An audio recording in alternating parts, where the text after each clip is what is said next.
Welcome to CWJah Talk number 32.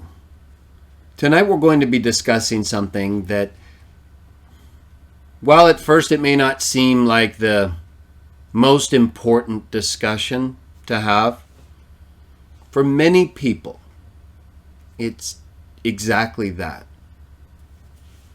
And the reason why is because what we're going to be talking about tonight involves the name of God, the God of the Bible anyway, and perhaps many other cultures and histories, at least as far as they knew of him. But when it comes to the God of the Bible, the people that wrote about him are in most cases the ones who were worshiping him as God.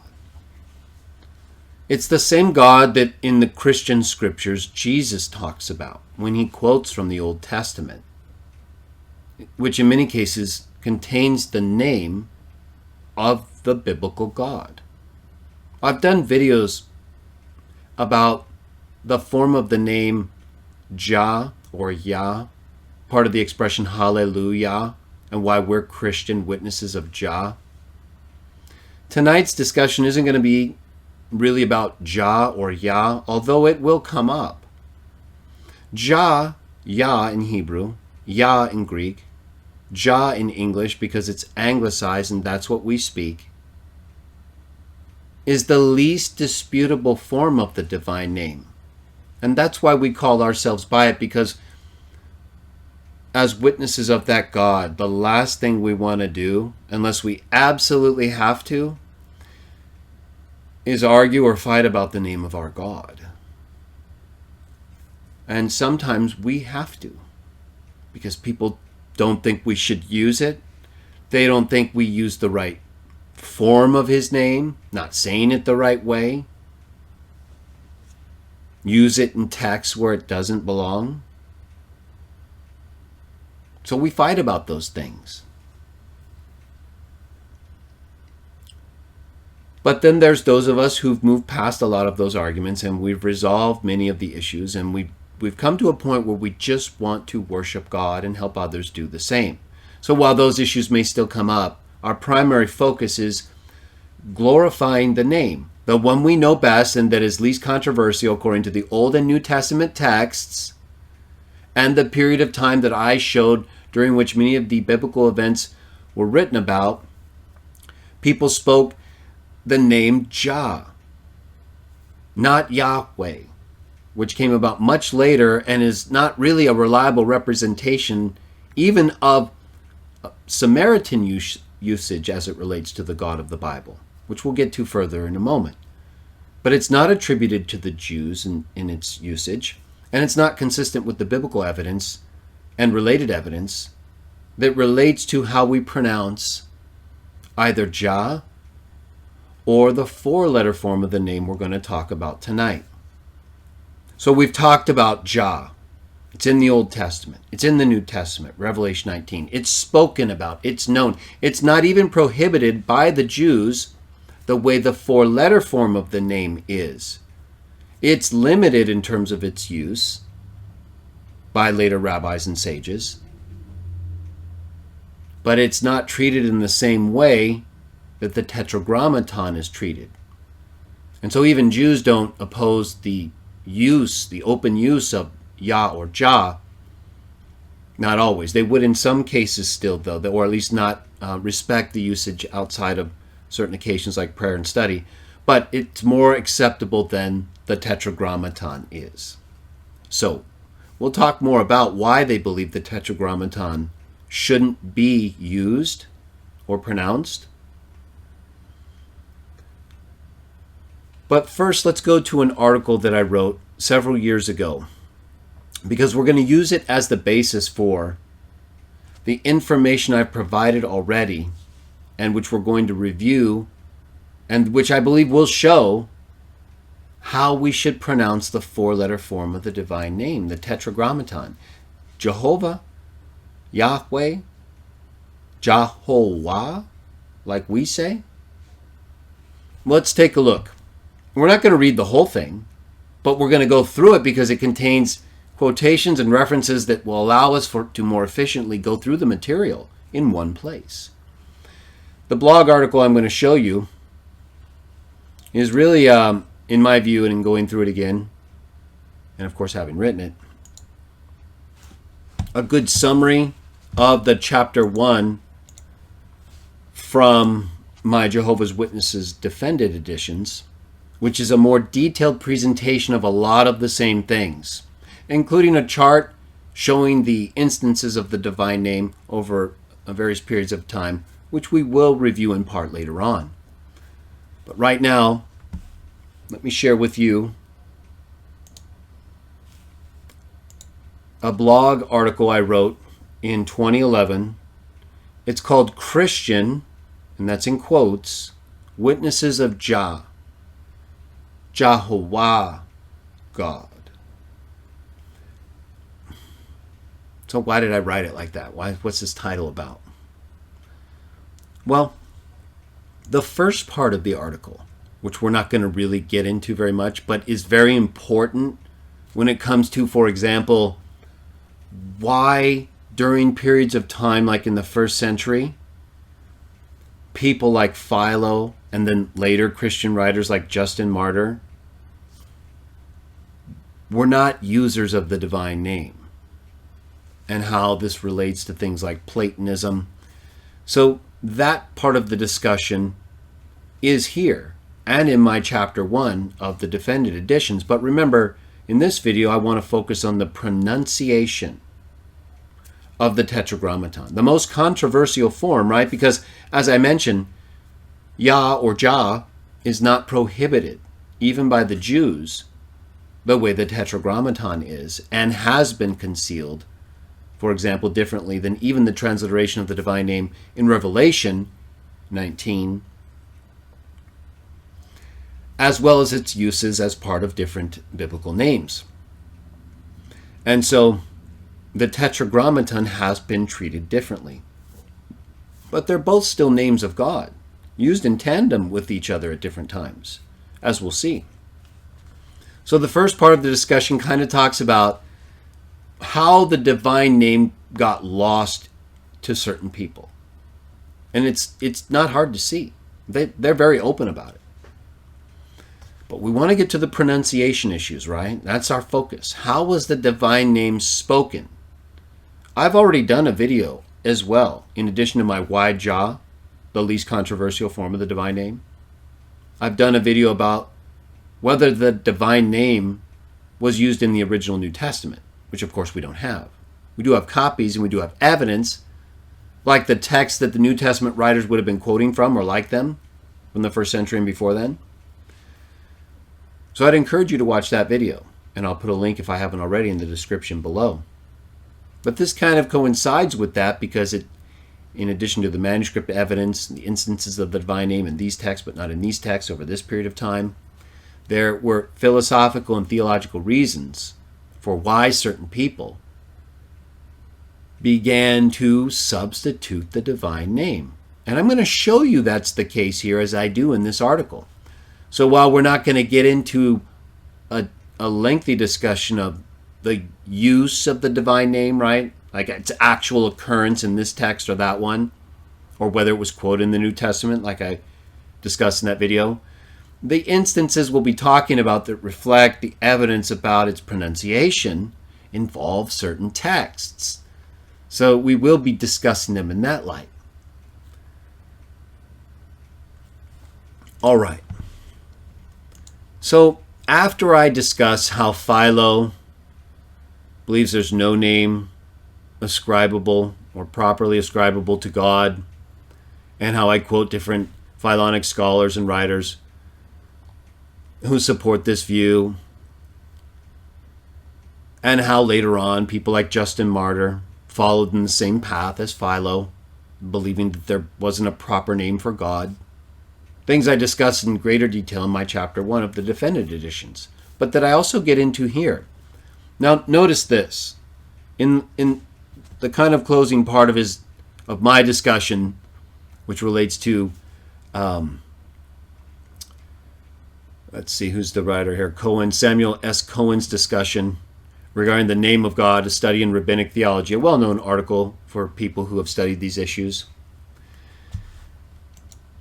I add, in addition to the Philonic Judaism of the first century, right, the not naming of God, that there's no name at all which properly describes him, and of course the Mosaic tradition, right, of actually using a name for God, like we read about in Exodus 3, and which we'll see further in a moment.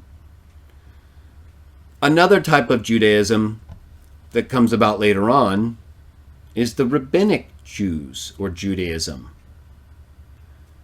The later sages that then began interpreting these different biblical texts, these non-Christian biblical texts, after the first century in ways that aren't consistent with the best evidence that indicates how those same texts were originally interpreted or written.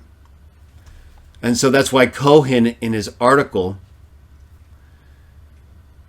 says that by a play on the word le'olam throughout antiquity, this is from Exodus 3:15, which we've been doing in our text reading, by a play on that word, which says that that's his name forever, the rabbis teach that the divine name must be kept secret. It must not be pronounced in the way in which it is written, but by a substitute word. And then I go on to compare this with Ephraim E. Urbach, the sages, their concepts and beliefs. I give all the publication details for those of you who want to look this material up.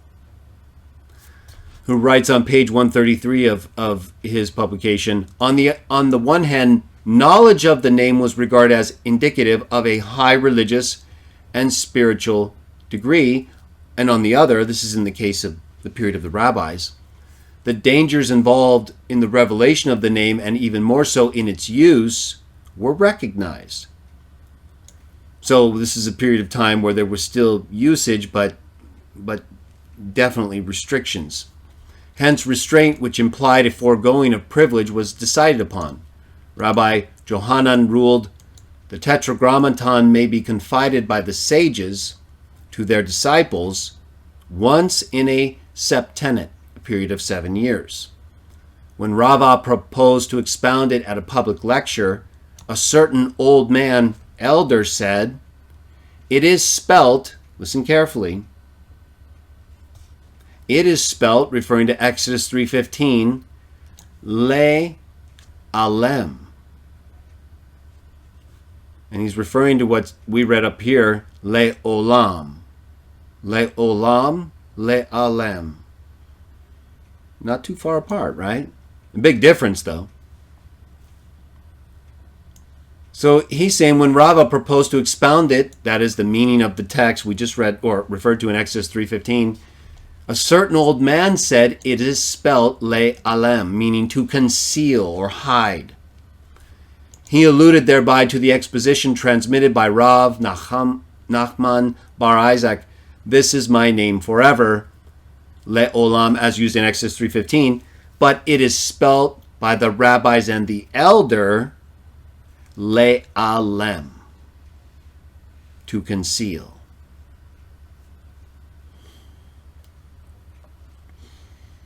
And that is why the Tetragrammaton is the most controversial form of the name. Because of this kind of teaching right here. This kind of overriding what the text says, and even if unclear based on the words that are used, the context is very clear. And I challenge any non-Christian Jew who knows or does not know Hebrew to effectively argue, just using the text of Exodus, that to conceal makes better sense, and I'm going to argue any sense, but let's just say better sense. I don't think it makes any sense in this context. I really don't. And I don't mean to be disrespectful. I don't. I'm talking about the name of my God. And it I know it's also the name of many of you Jews' God. We know that. We also know that the text of Exodus 3 does not tell Moses to conceal his name, but to declare it to the Hebrews so they would know who he is, who's doing all this. And it's a memorial forever. It was something they knew before then and after, and used repeatedly more than any other name. Hardly something they were trying to conceal.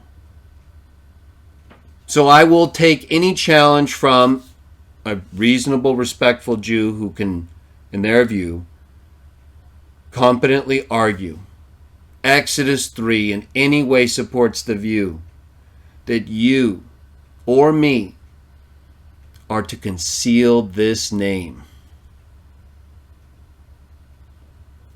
Because I say it's to be made known forever. And that's a big difference between us. But it's one we can weather if you're willing to.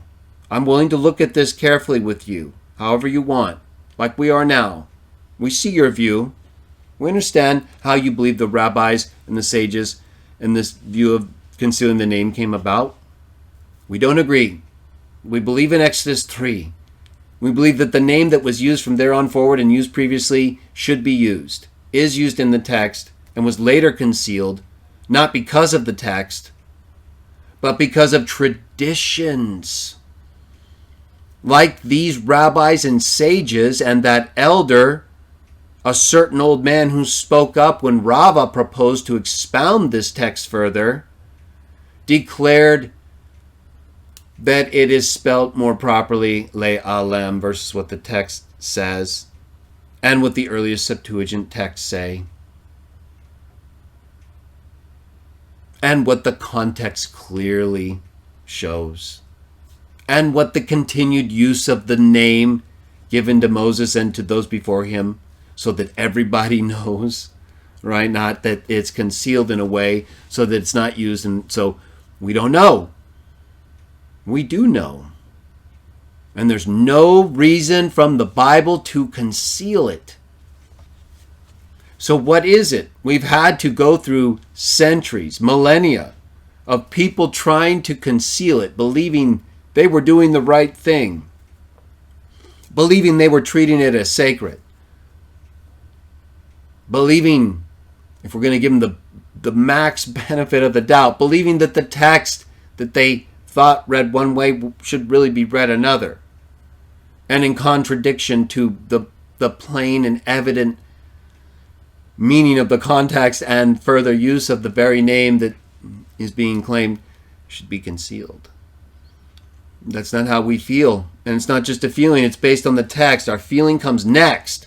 Evidence first, right? How we feel about that. Well, I don't feel the evidence supports concealing the name that's used more than any other name and that's told to Moses so that people know his name, including those who needed it most. We're not disrespecting the biblical God. We're following him. We're promoting him the way we're told throughout all generations. And so, we're going to talk about the pronunciation. And if you're a Jewish person and that offends you, and you don't think we should be saying it, I'm going to give you a little bit of time, a few seconds, right? You can tell it's coming. Just go ahead and turn the volume down or don't watch this part of the video. It's not about offending you. It's about honoring God. And if that offends you, well, you're not God. So, I respect you, just not that much. All right, so when it comes to,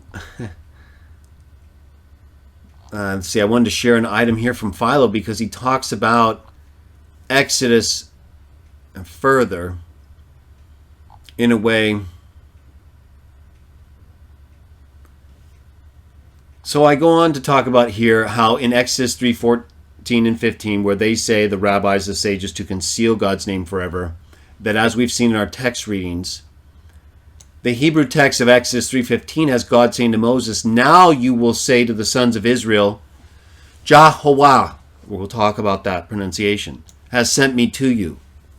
This is my name throughout antiquity, Le Olam, not Le Alem. And this is my memorial for generation after generation." This is my translation of the Masoretic text as represented in BHS 4th edition, in agreement and relevant part with Dead Sea Scroll text of Exodus 3:15 in 4Q Gen Exodus A 4Q13. So, now we have Greek fragments of the Septuagint, the Greek translation of this text, that go back far. But we don't have texts of Exodus 3:15 that go back further than pretty much the late 4th century, 5th century. And in those texts, of course, you have what? You have substitutions of the divine name. So once again, right, we just went from the Jews and their view of the rabbis and sages and the old man who spoke up, and how they redefined Le Olam to Le Alem, from to antiquity or forever or to time indefinite to conceal. Big difference, right? So we go from that. I'm not talking necessarily in strict timeline as far as when that happened, when the rabbis and sages began to reinterpret Exodus 3:15 and the substitution of the divine name with nomina sacra in texts like Exodus 3:15, in the Septuagint texts that are earliest in terms of that part of Exodus 3:15.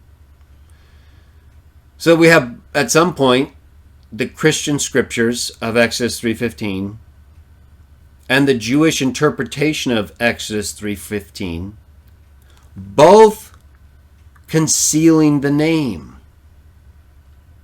We have people like Philo, a Jew, a Greek Jew of the 1st century,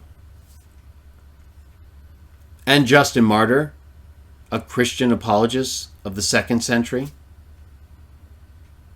both adopting a Platonic view of God where he does not have a name that's ascribable to him.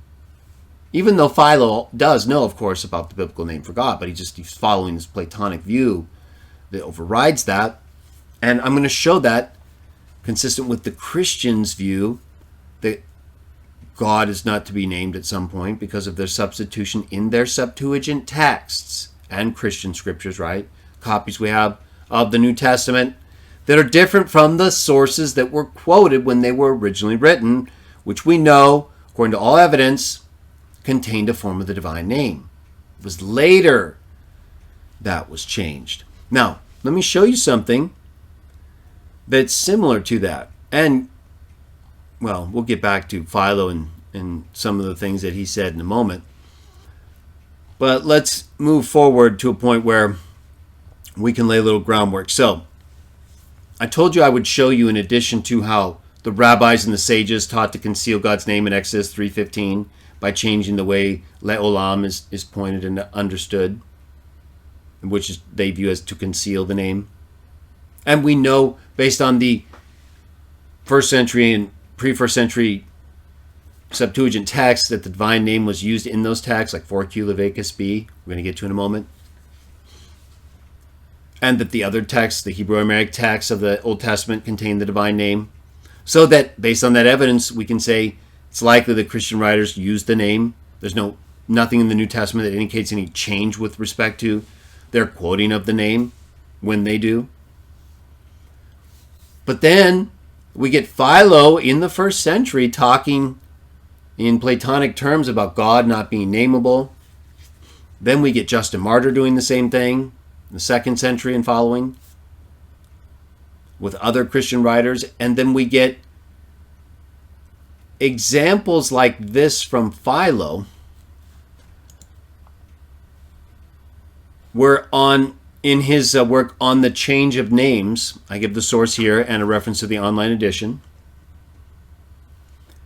In his definition of the name Jesus, right, the Greek version of the Hebrew name Yehoshua or Yeshua, we'll go back to that in a minute.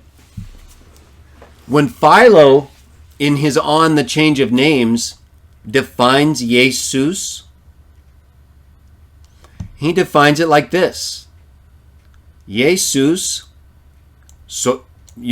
means salvation of the Lord. This is the Greek transliteration. And it means Jesus means salvation of the Lord. But the definition of Jesus in a Jewish Christian, what we call an onomasticon, like a literary tool, or it contains definitions, explanations of names. When it defines Jesus, it's Jesus Yo Sotera. Jesus means Joe, like in Joel,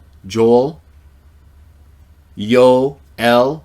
There's a form of the divine name in some names that becomes, instead of Yah, Yo.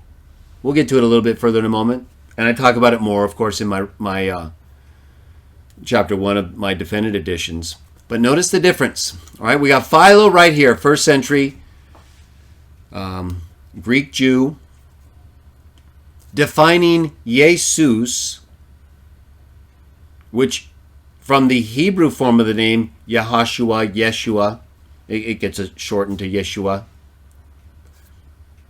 means Jehovah is salvation, right? It includes a form of the divine name in the prefix. Here in Philo, it's substituted with Lord.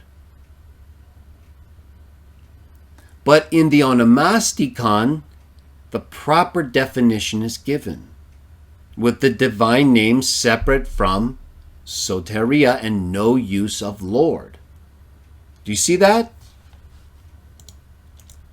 So it's important you recognize that, because it's more than just the fact that the New Testament and the Septuagint have the nomina sacra for Lord and God and these divine terms, sacred abbreviations. It's more than that, and the comparison with the non-nomina sacra Old Testament text of the first century and preceding it. It's the view that God is not nameable, and that in their definition of names related to God, they're changing them from Yo, which is really another form of Yah'o, to Kiryu, Lord, right there. That's an example of what we're talking about when we talk about conscious or actual substitution of the divine name with these terms.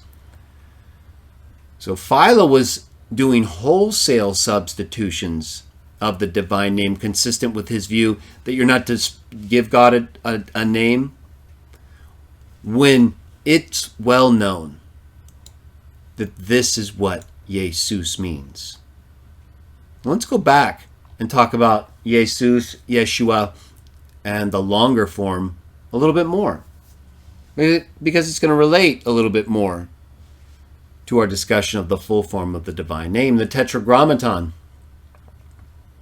Here I'm quoting from Werner Forster, Theological Dictionary of the New Testament, Volume 3,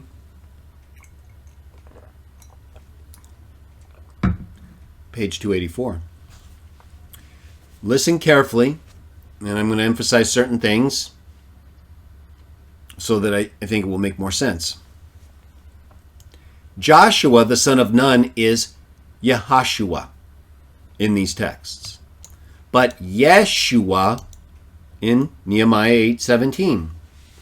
The high priest Joshua, the son of Josedek, who returned with Zerubbabel from exile, is always called Yehoshua in Haggai and Zechariah, and always Yeshua in Ezra and Nehemiah.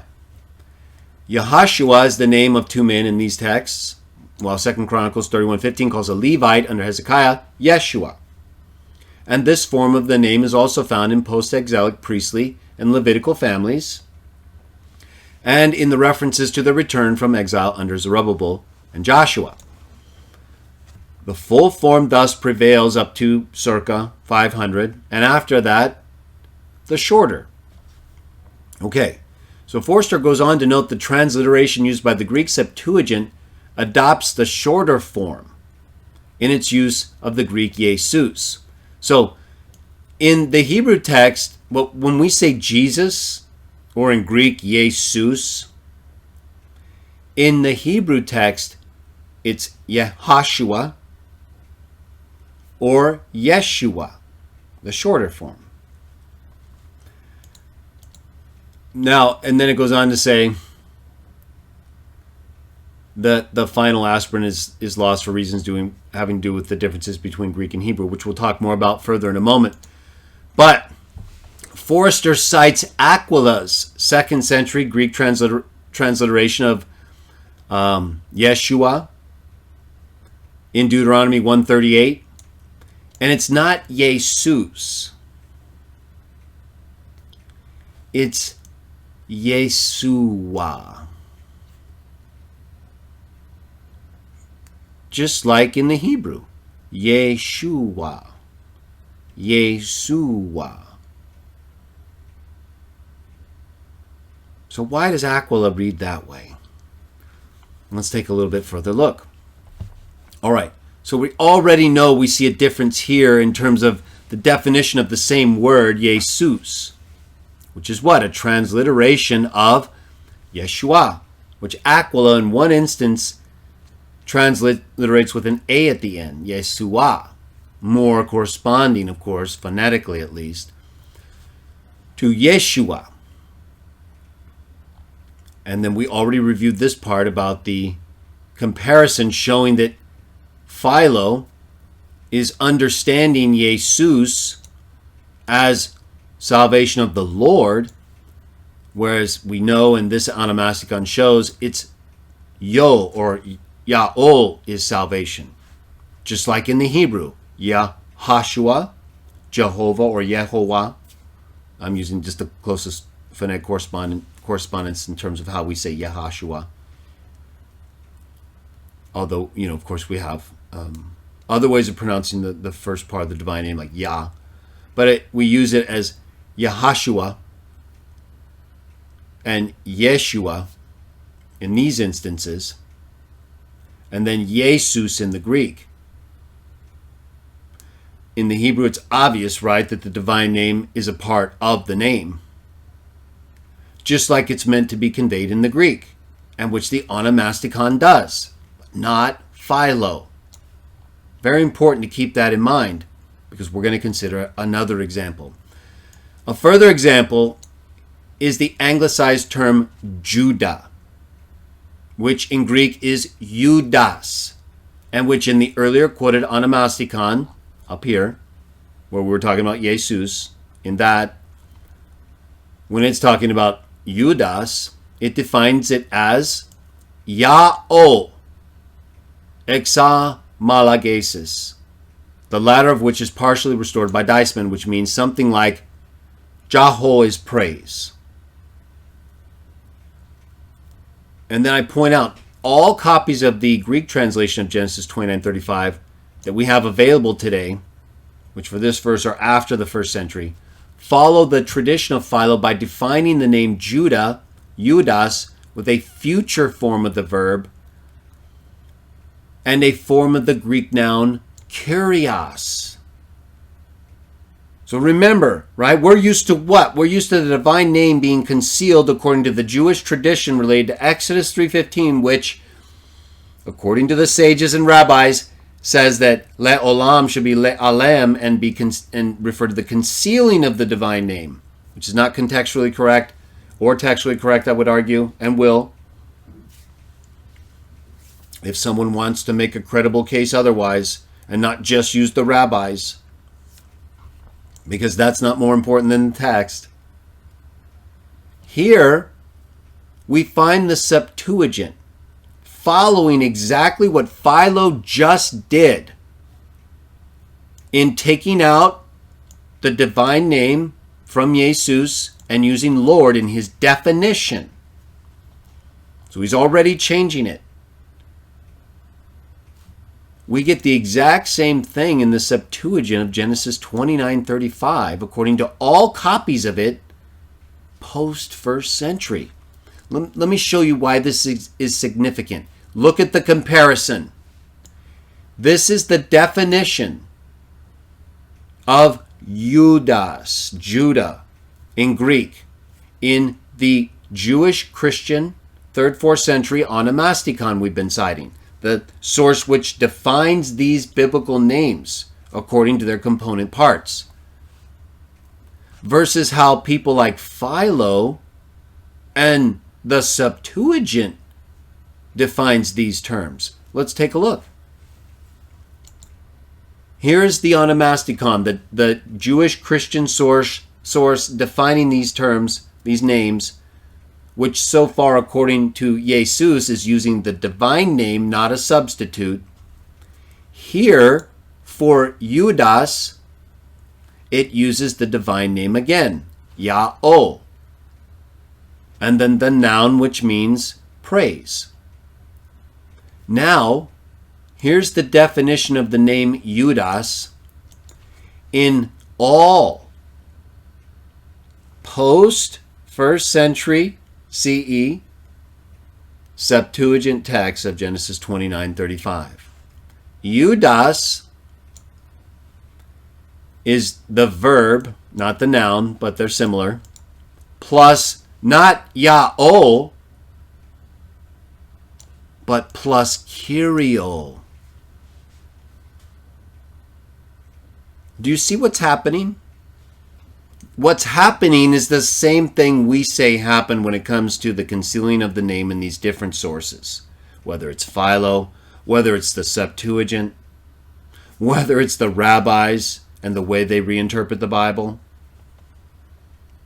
This is important information to share. And in my view, even though sometimes getting us here, like talking about what an onomasticon is, which you can do, prepping people for the text that we have of things like Genesis versus the Hebrew, and then people like Philo, it takes a little bit of setting up, right? But these are all important figures and relate to the subject, the divine name. How was it pronounced? 4-letter form, Tetragrammaton. Well, so far what we're finding out is that people like Philo who don't believe God can be named substitute his name with terms like Lord, and then those who do define names that include God's name properly present it in a way that you can pronounce so that you know what they're referring to, the name of that God, Yo or Yah-O, as in this case. But there's a big difference when they use Lord, and it's the same thing happening, I believe, according to the evidence we have, in the actual texts and what they contain. Same thing we have going on right here in the definitions of these names, one of which is actually in the text of Genesis and is in contrast to the onomasticon, which is obviously more related to the term's component parts, which in Hebrew involve use of the divine name. So, and you also have, for example, like in texts such as Jeremiah 1:2, in the Hebrew, you have the divine name is used, and it's referring to Judah, and it also refers to Josiah.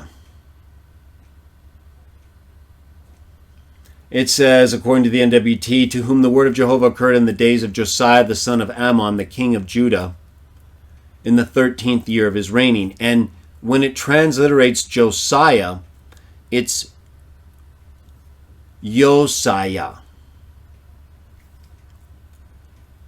And the final part is the ah part, which I believe can represent the final aspirant in Hebrew using that Greek character ah. But in this case, you can have a situation where a term like Josiah, which is really a combination of Yoshi and the divine name. So,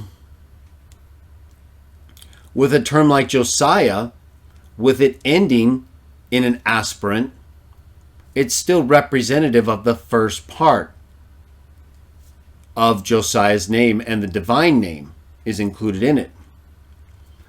So actually the first part of Josiah's name isn't like the Yo that we have up here in Jesus, and with what we get in terms like Joel, Yoel, where the divine name is spoken of as Yo because of the way it fits with the rest of the phonetics of the name, like Joel. In Josiah, it's really the ah at the end that includes the theophoric element, which is the first part of the divine name. So you can still have the final aspirant part. That's important to remember, that names like Josiah represent the final aspirant, not only in the transliteration of Greek, in a way it could have been done, although it's not always how they did it, as we'll see, but that it reflects the theophoric element Yah or Yahweh. Because as we're going to see, the final aspirant part of the divine name is really our key when it comes to understanding pronunciation. Right? We know about Yah. We're not talking about Yah. It comes up here and there. We're talking about the Tetragrammaton. How do we say it? How does Yah-O fit in with this? Right? So we see Yah-O here used in the definition of Judah. And then when we get to people like Eusebius a little bit later, right, 3rd, 4th century, a little bit past Philo, obviously past the onomasticon, we've talked about Jesus, right? Yahashua, Yeshua, Jesus, except for Aquila, Yeshua that one time in Greek. But then we start to see this substitution of the divine name element in Jesus or Judah with Lord in both Philo and the Septuagint. And so, why is it Jesus, not Yeshua, like in the Hebrew? And like Aquila shows that one time can be done. And like we can show can be done in Jeremiah 1:2 for Josiah. Why Jesus, not Yeshua? Eusebius, for indeed, Yeshua, a transliteration by Eusebius of the Hebrew noun Yeshua, among the Hebrews means salvation. Right? Remember up here we were talking about the meaning of Jesus. We're talking about that now with Eusebius. Here in Philo, 1st century. Here in the Onomasticon, 3rd, 4th century. Eusebius, where'd he go? Right? Also, 3rd, 4th century. He says, Yeshua means salvation among the Hebrews, but they pronounce Jesus as Yosue. But Eusebius says Yosue means Iao is salvation. But then he says this means God is salvation. See, they know the pronunciation. That's what I'm getting at. Notice how the words are being changed and used how they understand the pronunciation. Even right here in the 3rd, 4th century, he knows among the Hebrews how they pronounce it. He knows what it means among them. And he tells us what it means among those Christians. So we not only have in the 1st century Philo, a Platonic Greek Jew who wrote a lot of good, interesting, and weird stuff, right? He also, if you look at my earlier discussion in this, talked about how he conversed with an invisible spirit, which is accustomed to converse with him in an unseen manner, and prompts him with suggestions and says, "Oh, my friend, you seem to be ignorant of an important and most desirable matter, which I will explain to you completely.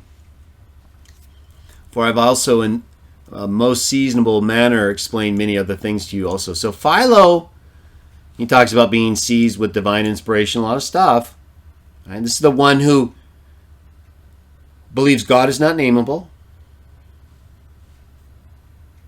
and who, when he's explaining a name in the Bible, changes the divine name for Lord, following his belief God is not nameable, showing you effectively how they're denaming him. But then we get to the onomasticon, more reliable, defining the terms according to how they're put together and what they mean. We get a regular form of the divine name, and Yo is used in other texts. So as I reference here, these are recognized forms of the divine name. And you can look up these sources for more information and why they're used in certain ways with certain names.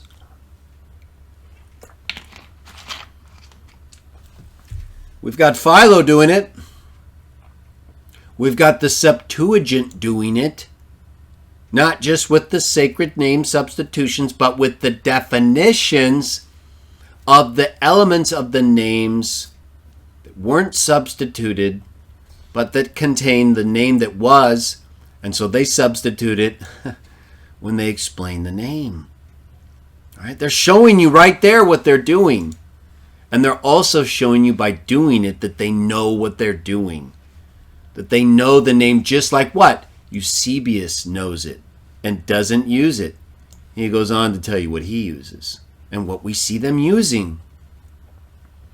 And so that's why we don't get a lot of information from many of these texts that we can use to answer some of these questions. But we have enough. I believe we have plenty. And that's why I talk about it here more. But this is kind of the first part. That's the naming stuff. Right? Then I get into kind of an early form of what I'm doing now in my videos, pre-Christian stuff. This was written almost 10 years ago, where I give textual evidence supporting our beliefs from earlier texts before Jesus was born. It's kind of like an earlier template that I followed with the pre-Christian evidence we have for Jesus being the Messiah videos that we're doing. All right, so I lay the groundwork for who we are, Christian, witnesses of Jah, the God who should be named, not concealed according to the way that people misread and misapply Exodus 3:15. And in light of the context, I just can't explain why. And we've seen how Philo, the Septuagint texts, and later Christian writers like Eusebius all understood in many ways where the divine name was being used and in what ways, and then they just changed it. They did. Did not Philo change the meaning of the name Jesus to the Lord is salvation, or salvation is of the Lord? Did not the Septuagint text of Genesis change the definition of the name Judah? It did. They all do. Does not Eusebius, right in front of our face, in what he's writing to us, say, well, we saw it, right? What the Jews say, Jesus, Yeshua means, Jesus, and how it involved Yah-O, which he then says means God. See, to them it's Yah-oh, right? To him it's God. He's lost connection with that meaning. He knows the meaning, he's just not using it. 3rd, 4th century, it's gone, right? So they're aware, not using it means God. Just like in the Septuagint text that they were using, in the ways that they presented it. Now, when we get to this part, okay, that's the first part of that article, which presents a lot of good information and helps lay the groundwork for why we have this question at all, right? Why is the divine name so controversial? Why did the Jews say we shouldn't use it? Why did the Christians, in many cases and in many texts, not use it? Or say that God shouldn't be named or use God or Lord? Now you know. Now you know why they didn't use it even though they knew it. And you can show that. And the rest is for other people to decide, right? Isn't that what they challenged us on? Show us where these people are changing these things. Okay, here, 1, 2, 3. Is that enough? Is that right? Because that's what they're doing. That's what they're telling us and showing us. By comparison with the Onomasticon, right? And other sources. So then I have this addendum, which is really kind of a hidden jewel, you might say. If you haven't read it, you should. It's a good summary, I believe, of what I talk about in more detail in my chapter on the divine name in my defended editions. All right, I want everyone to kind of grab yourself. Not literally. Not unless you need to, but just let's pause for a moment. Okay, we're going to enter into the final part of this discussion. And it might be about as long as that first part. But I believe now we're ready for this discussion. Right?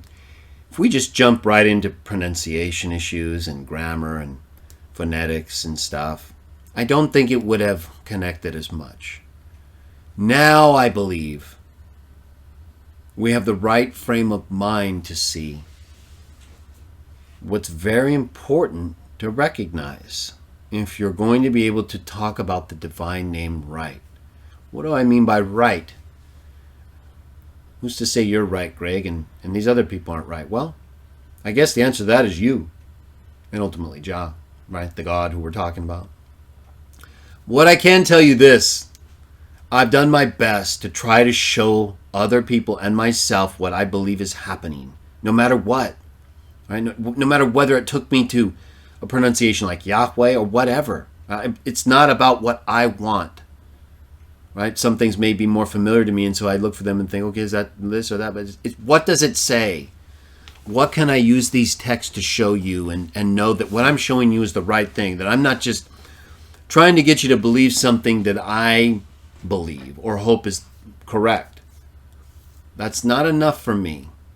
And I don't think it will be enough for most of you. It's enough for many people, right? If it's just not an issue, right? Not everybody has this deeper reflection on things like the name of God. But if you do and it comes up, well, there's information that I think you should know about so that you can use it and then properly explain things related to this holy God versus get into arguments about it or feel like you're not qualified to exchange what's not, your average everyday information, right? But if you believe in this God and you want to know certain things, and it's going to require you to spend a little time and figure some things out if you want to be able to explain more than just Jah, right? That's the beauty of what we do, I think, because you really don't have to get involved in anything more than the name we know is reliable to use and is used in the places that we expect it to be used. The Old and New Testament tells us everyone's going to use that name one day. It's part of the name that Moses used after he was given a more full explanation of the name. So you got that. You really don't need anything more. But there is more, isn't there? And sometimes it's more than we can ignore. Let's get into it. Focus with me. This is good stuff. It really is. But I needed you to be in the right frame of mind with me because we're going to move through it And I'm going to try to simplify things, and I've gone through it already, and I believe with this kind of preparation, you're going to see exactly what I'm saying. And at the end of our discussion, we'll see what you think. All right.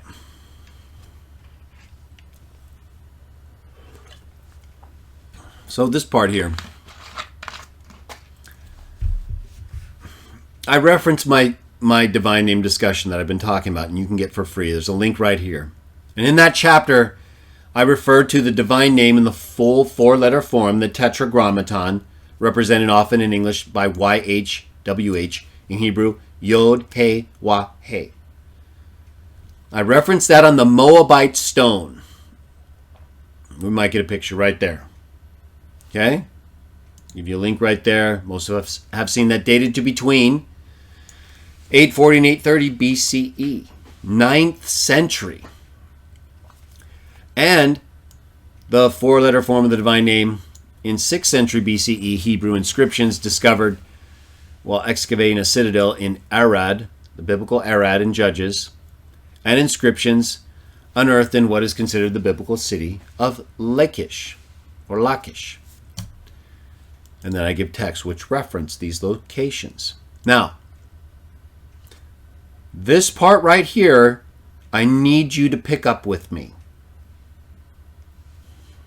I don't mean to suggest you can't, but if you don't, everything after this might be more difficult. After citing the Hebrew grammar of Gesenius Couch, a lot of consonants at the end there, right? We'll just say Gesenius, which indicates that on the Mesha or Moabite stone mentioned earlier, okay, after citing the Gesenius, well-known Hebrew grammar, after citing that grammar, which indicates or refers to the Mesha or Moabite stone, that on that stone, the final He of the divine name, Yod, He, Wah, He, last letter, is used. Okay, it indicates that on that stone, the final He is employed as an indication of a final O sound. Let me repeat that. After citing the Hebrew grammar of Gesenius, which indicates that on the Mesh or Moabite stone mentioned above, which I just showed you, that it mentioned earlier the final, which indicates that on the Mesh or Moabite stone mentioned earlier, the final He is employed as an indication of a final O sound, not ah. Remember, we're talking about the final He. Yod, He, 1, 2, Wah, 3, He. After that grammar, now the way I'm wording this introductory sentence is a little tough, but just I'm going to break it down. After a person I'm going to quote in a minute cites that grammar, that well-known Hebrew grammar by Gesenius, which indicates that on the Moabite stone I just showed you from the 9th century, the final He, the final letter of the divine name, indicates an O sound. D.D. Luckenbill, after referring to the Gesenius grammar, which says that on the Moabite stone, the final letter of the divine name represents an O sound. D.D. Luckenbill, in his article in the American Journal of Semitic Languages, Pronunciation of the Name of the God of Israel, writes this. He cites that grammar which says the final He represents an O sound.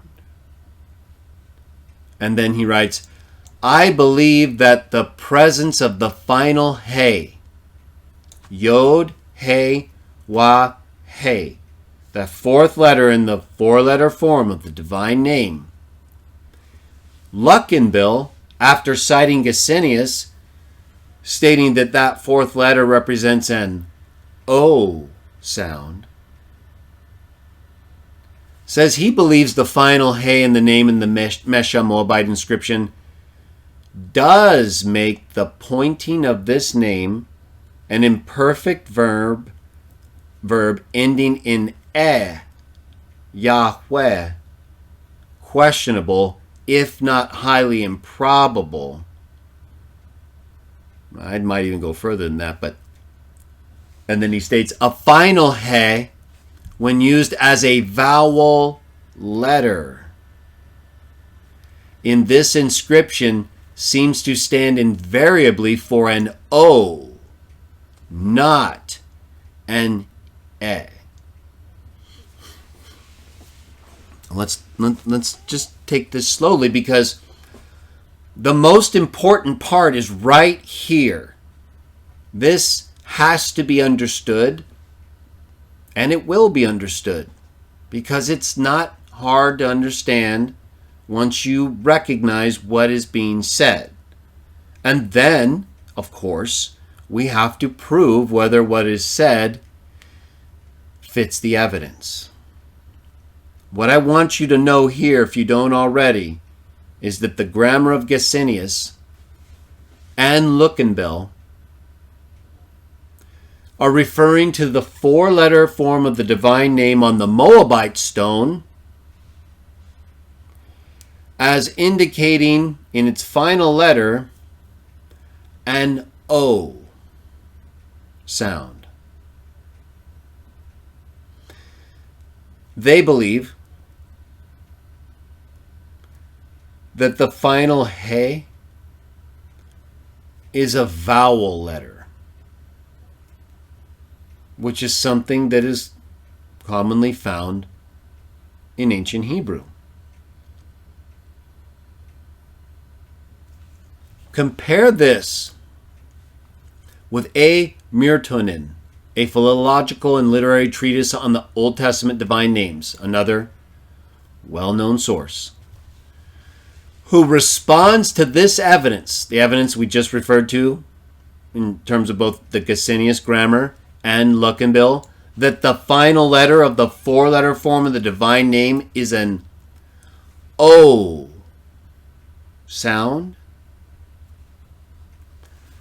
Mirtonen responds by writing, even if it, that is the above quoted, claim that the final He of the divine name stands for an O, were correct, it would prove nothing about the pronunciation of the Hebrew name. Whereas McLaurin sees this much differently, believing the Moabite inscription was written by a non-Jew, showing that the full form of the name was known outside of Israel at this period. Okay, so Mirtonen is basically saying that because the Moabite stone isn't written by, necessarily, by a Hebrew, that it wouldn't necessarily prove anything about the divine name. Whereas McLaurin goes on to write that the Moabite inscription was written by a non-Jew, showing that the full form of the name was known outside Israel at this period. So here you have two competing views as far as the Moabite stone and what that final letter indicates, being written by a non-Jew. So, according to Mirtonen, doesn't prove anything with regard to the pronunciation, like Luckenbill and Gesenius believe, in terms of it indicating the final part, an O sound. So, then in another article, R. Laird Harris writes, even in Moabite, a final He did not usually represent a vowel E. It would be odd indeed if Mesha had copied the name of the Hebrew deity in a Moabite orthography and added letters that weren't there. And even the final he in Moabite usually indicated an a or an o. So, this is very important evidence and information that I didn't bring up in my discussion of Yahweh as part of our text readings because you just can't get it all in. But it's here. It's in this article and in my first chapter of my defended editions. That if this is true, if the fourth letter of the four-letter form of the divine name, He, represents an O sound, well, then we know Yahweh and its pronunciation related to Ehyeh, the same verb, is not true. We already know that pretty much, but that would make it even more clear based on the letters in Hebrew and how if the final letter represents O, we definitely don't have E. And in Moabite and in Hebrew, it doesn't typically stand for that vowel when he is being used not as a consonant but as a vowel marker. All right. So then I talk a little bit more about something we discussed in our last text reading regarding the derivation of the divine name and its pronunciation, Yahweh, from the verb related to Ehyeh in Exodus 3. So here I quote D.N. Friedman and M.P. O'Connor, their discussion of the divine name in the Theological Dictionary of the Old Testament, Volume 5, page 512, where they write, since the Hebrew verbal system dictates, and this is an assumption they make, like I talked about in our text reading, they're assuming the derivation of the name on an earlier verbal root. Since in their view of this assumed connection, the Hebrew verbal system dictates the ending in E, we can conclude the pronunciation of the Tetragrammaton in the biblical period was Yahweh, right? Just like we talked about in our text reading. They assume a verbal connection with Ehyeh and derive a pronunciation that contradicts all other evidence in Yahweh. And then he goes on to say, the other forms can be explained on the basis of various phonological processes. Not really, but they can try. This development is connected with the shift of the Tetragrammaton from a verb to a proper noun, which lightens the grammatical burden of the word. So, that doesn't really explain much, if anything, and certainly not based on evidence that would show the kind of development that would both relate to the pronunciation Yahweh from relation to the same verb as Ehyeh, as well as the development from the Tetragrammaton to a verb assumed in that connection to a proper noun. And so, moving forward with this discussion and getting closer to our point about whether or not the final letter of the Tetragrammaton, He, represents an A or an O sound, Harris, in his article, The Pronunciation of the Tetragram, and the page's reference, writes, the name sounds something like the verb to be, which is obvious enough, right? At least in terms of those who propose the theory that Yahweh is related to Ehyeh, based on its presumed phonetic similarities, assuming it's a verb. But the details cannot be pressed. Why base anything on the expression I will be what I will be, whether it is heedful call or imperfect or participle, as some have suggested? I read part of this in our text reading. We're going to read it in a more fuller context, though. We ought to be delivered at last from the endless debate as to whether the name means be, create, will become, will be present. Maybe none of those things. The name is explained by the attributes of God revealed in His Word. And then he goes on, the elements concerned are Yahweh at the beginning of names and Yah or Yahu at the end. Also to be noticed is the abbreviated form Yah, used about 40 times. Albright declares that the short form Yeho has arisen as a jussive form from the longer imperfect Yahweh. In this, he is assuming the verbal origin of the form. And that fools a lot of people because they end up reading these technical discussions where these assumptions are made and people are like, oh, okay, I guess that's just it. No, they're making assumptions and then developing these arguments from the assumptions, not from the evidence in many cases. But it would seem that many cases, Harris goes on to write, The form Yeho should be read as a noun combined with the verbal element. For example, Jehonathan equal Yahweh has given. Jehoiachin equal Yahweh will establish. Supporting this view is the fact that Yeho at the beginning is interchangeable with Yah and Yahu at the end. Jehoiachin, Koniah, Jeconiah. It is hard to argue that Yah is Joseph. Instead, it could well be admitted that Yah and Yahweh are merely short forms of the longer name. If the longer form of the name was derived from a noun, the final vowel would naturally be the U of the old nominative cases. We would then have only one vowel without some evidence, Yahohu. But the best evidence we have actually supports the pronunciation Yahweh for both the 3-letter and 4-letter forms of the divine name.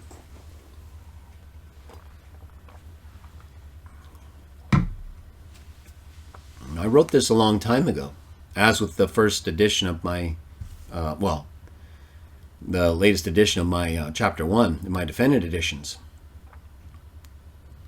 The best evidence supports the pronunciation Yahweh for both the 3-letter form that is lesser known. There's another form of the divine name where there's only 3 letters, Yod-Heh-Wah. You find it often, for example, in the Elephantine Papyri, which we'll get to more in a moment. 3-letter form and a 4-letter form.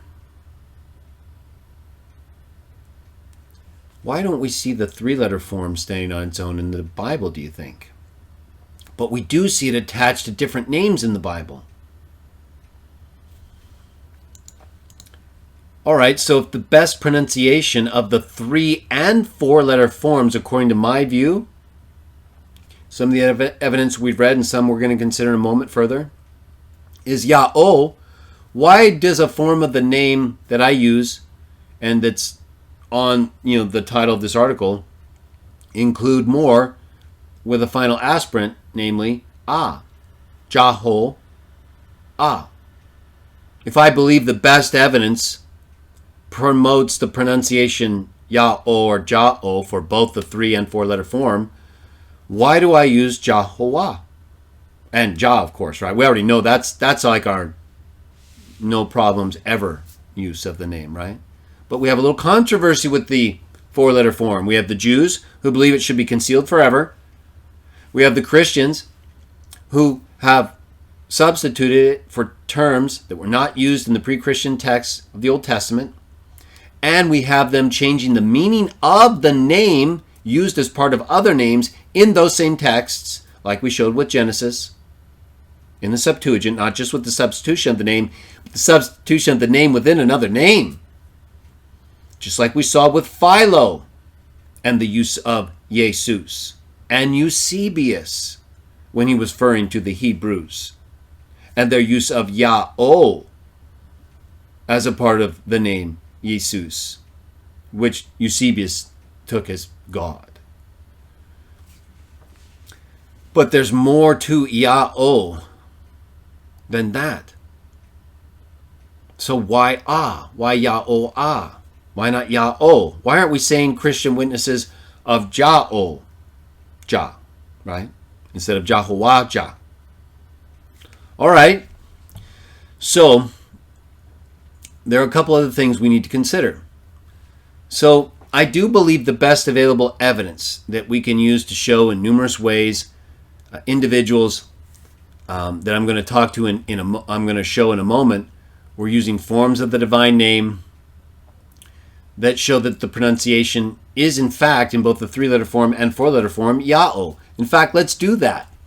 So look at this reference here that I give from Jerome, right? Most of us have heard of Jerome, famous, of course, Christian of the 4th and 5th century, a scholar, of course, handled the text, knew them very well.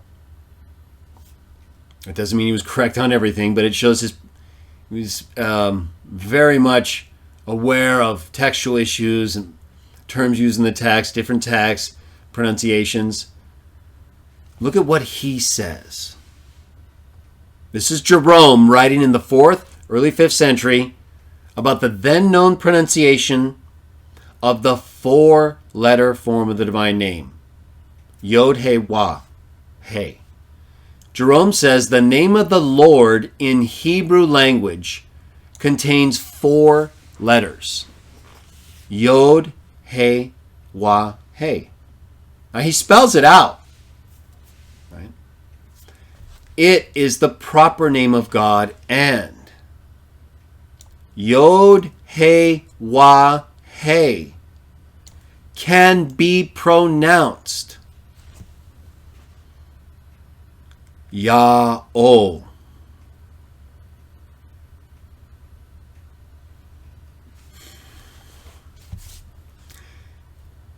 About 500-600 years before Jerome wrote that,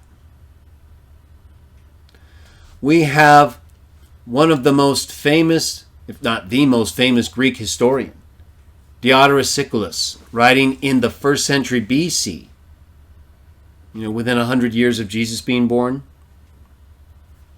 He writes in his history about how among the Jews, they had a lawgiver named Moses, and the God that he presented was invoked. This is how Diodorus, who traveled around, who knew all these things, was very well known, presented an extensive history, whom even Justin Martyr referred to in the 2nd century, and quoted this very same text, referring to the invocation of the Jewish God by the followers of Moses as Yah-O. We have a text. This is the text that I used for the thumbnail to show the full form of the divine name. But I didn't want that text, did I? I had a text up just a second ago that I'll pull it up here. 4Q. Oh, actually, I had gotten that from my my topical index, didn't I? So I had a couple texts here. There it is. I had a couple that I was bouncing around, but this is the one I wanted. So Diodorus in the 1st century BCE, within 100 years of Jesus living, says that the followers of Moses invoke their God as Yah-O. We have Jerome in the 4th, 5th century saying the Tetragrammaton, Yod, He, Wah, He, can be pronounced Yah-O. Exactly like Diodorus says the Jews were pronouncing the divine name. We have in the biblical text of Leviticus, right here, 4Q120, 4Q Leviticus B, the divine name Yah-O used where the Tetragrammaton is in Hebrew. Why is Jerome saying the Tetragrammaton can be pronounced Yah-O? Why is the biblical text that we have, one of the earliest ones, 1st century BCE, using that same name that both Jerome and Diodorus, separated by 500 years, Diodorus writing closer to this text time, why are they saying the 4-letter form of the divine name where the God of Moses is invoked as Yah-O? Well, we already read, as you know, how the writers, let me pull up the text we were reading just a moment ago, and then I'll pull you back here so we can read it together. We already reviewed how, according to Luckenbill, Gesenius, and others, the 4th letter of the divine name on the Moabite stone written by non-Jews likely represents an A or an O sound, not an E.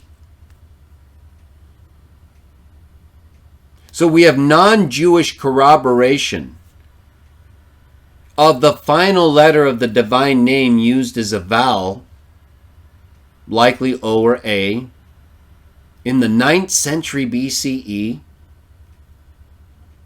We have a text of the Bible where the divine name in its 4-letter form in Hebrew is translated as Yah-O in Greek. We have names like Josiah, which show they could use an alpha to represent an aspiration. They also had other ways, and it wasn't easy for Greeks to do. As I talk about my writings, we get various other representations, like a theta. We'll get to in another quote we'll review in a moment. But nonetheless, with, like we saw in Jeremiah 1:2, transliteration of Josiah, it still comes out with that final aspirational sound. But then in the Dead Sea Scroll text, we get an omega, right? So whereas the Moabite stone, we've got that final hey, right? Could be an A or an O, not likely an eh or an E sound. So Yahweh's going, less and less the more we start thinking about Yah-O as the Tetragrammaton. We sometimes think of the form Yah-O as just the 3 letters Yod-Heh-Wah, which we see in those 3 letters in papyri found in Elephantine, that we're going to get to further in a moment, a Jewish colony in Egypt, where there was an actual temple with an altar where they worshiped Jehovah in the desert, which I believe is the referent in Isaiah 19:19, not the pyramids in Egypt. Either way, they were using the form of the divine name that I show in my text. And let's go to that for just a moment. Right here, they were using this form, Yod-Heh-Wah. And sometimes this form, Yod-Heh-Hey. Isn't that interesting? Now, in the papyri in Elephantine, when you get those 2 forms, the Jewish colony in Egypt, worshiping Jehovah using that form, Yah-O. The Aramaic form, Yod-Heh-Hey, if what we read earlier regarding Gesenius and Luckenbill, and the Moabite stone and the use of the final Hey as an O, and that being consistent with what Jerome says about Yod-Heh-Wah-Hey being Yah-O, and that being consistent with Diodorus, saying the Jews invoke the god Yah-O, and with the text of Leviticus and 4Q Leviticus B, using Yah-O with where what exists in the Hebrew text? 4-letter form of the divine name. If that final Hey is an O, like all of that evidence shows, then that's why in the Elephantine papyri, you get Yod-Heh-Wah, Yah-O, and you also get it Yod-Heh-Hey, right? Because the final Hey, the second Hey, is still the vowel marker for O. And so even if you had Yod-Hey as Yah, if you had Yod-Heh-Hey, and the second Hey, the final Hey was an O, you'd have Yah-O with Yod-Heh-Hey. So it's basically the same, just another way of writing Yah-O. And so I think those forms are the same. And here's that form I was talking about before. Where you get, according to Irenaeus, an aspirational quality with the use of the theta, Yah-Ot. So there are different ways, in addition to the final A in Jeremiah 1:2 with Josiah, where we could have gotten an aspirational sound with Yah-O, right? Yah-O-Wah, Iota, Alpha, Omega, Alpha. It's possible. We could have. That's phonetic and consistent, like I said, with the A, final A in Josiah. But we don't. We don't. Right? We get there are a couple things, texts, right? We get this Yah-O-Yah, which is really the divine name, both forms, I think. I think you have in Yah-O the 3-letter form and the 4-letter form. And then, of course, Yah, Yah-O-Yah. And then you do get other texts, like in certain magical papyri that I've cited, where you actually get a transliteration that's Yehovah, Yah-O-Wah, very much like Jehovah.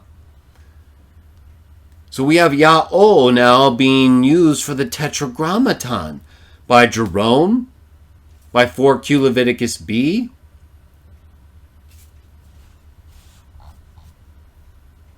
and on the Moabite stone. What else do we have? Well, let's take a look at this. So, in the 2nd or 3rd century CE, there's a work, what we refer to as a Gnostic work, written in Coptic. It's like a Greek, Egyptian type language, or Egyptian and Greek, called the Pistis Sophia, and it refers to Yah-O, and it kind of breaks it down by letter. Iota, everything has come forth. Alpha, they will return within. Omega, there will be the end of all ends.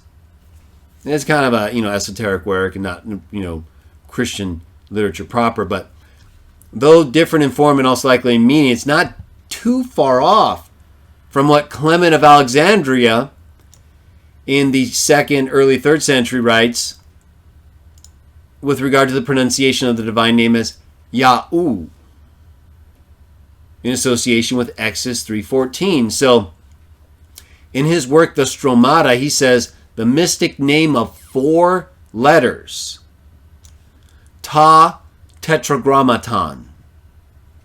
That's what Clement refers to. He refers to the Tetragrammaton, the name of 4 letters, as being affixed to those alone who gain special access, and which is in Greek Yah-U. The Tetragrammaton, the mystic name of 4 letters, is pronounced Yah-U, Yah-O. Jerome says Yod-He-Wah-He is pronounced Yah-O. Clement of Alexandria says that the mystic name written on the high priest's head, consistent with what Josephus says, is pronounced Yah-U. Very similar, if not ultimately phonetically identical with Yah-O. Showing again what?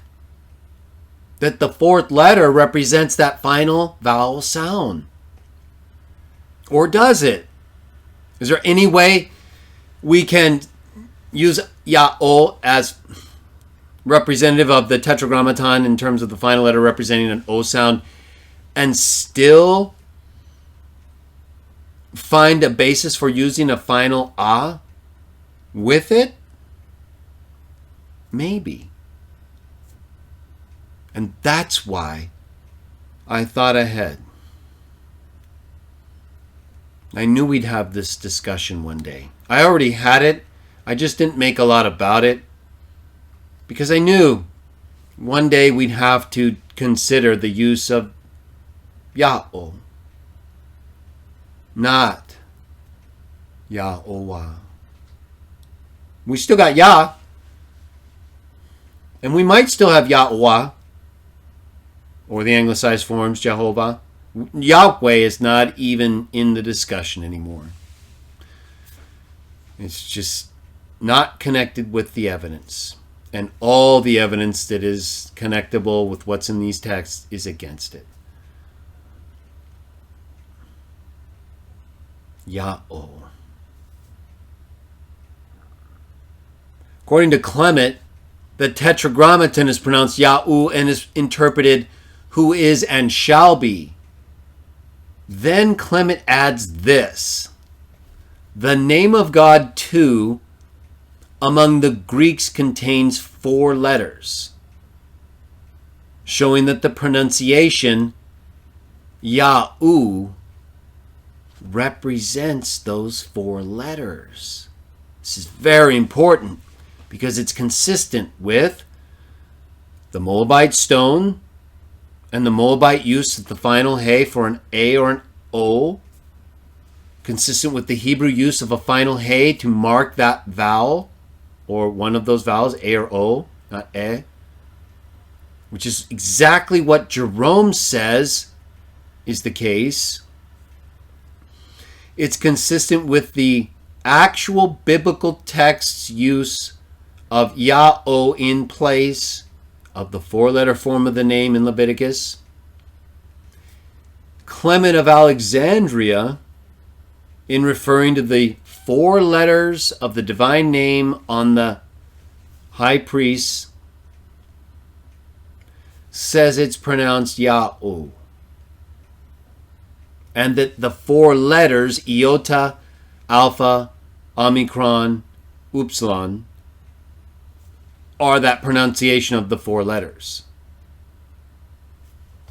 This is direct testimony from these earlier periods of how the four letters of the divine name were said, which is consistent with how in the Elephantine papyri, the three-letter form of the divine name, either Yod-Heh-Wah or Yod-Heh-Hey, was likely said, right? O or an A is the final vowel sound.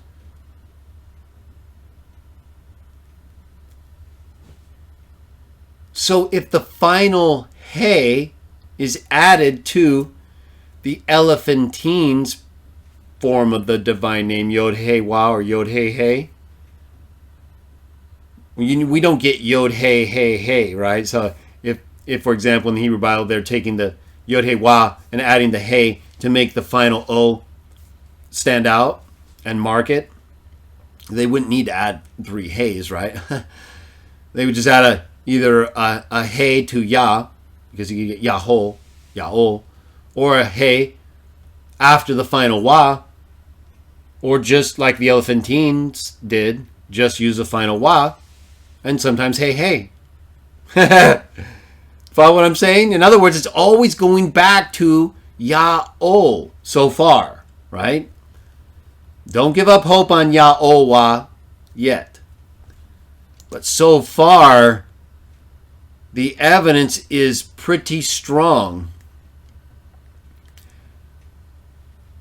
for Yah-O.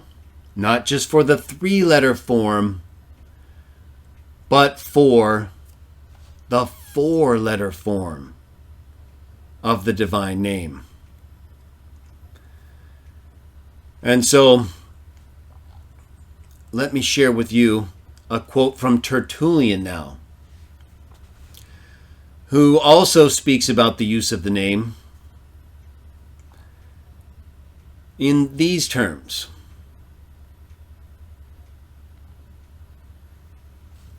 Right here.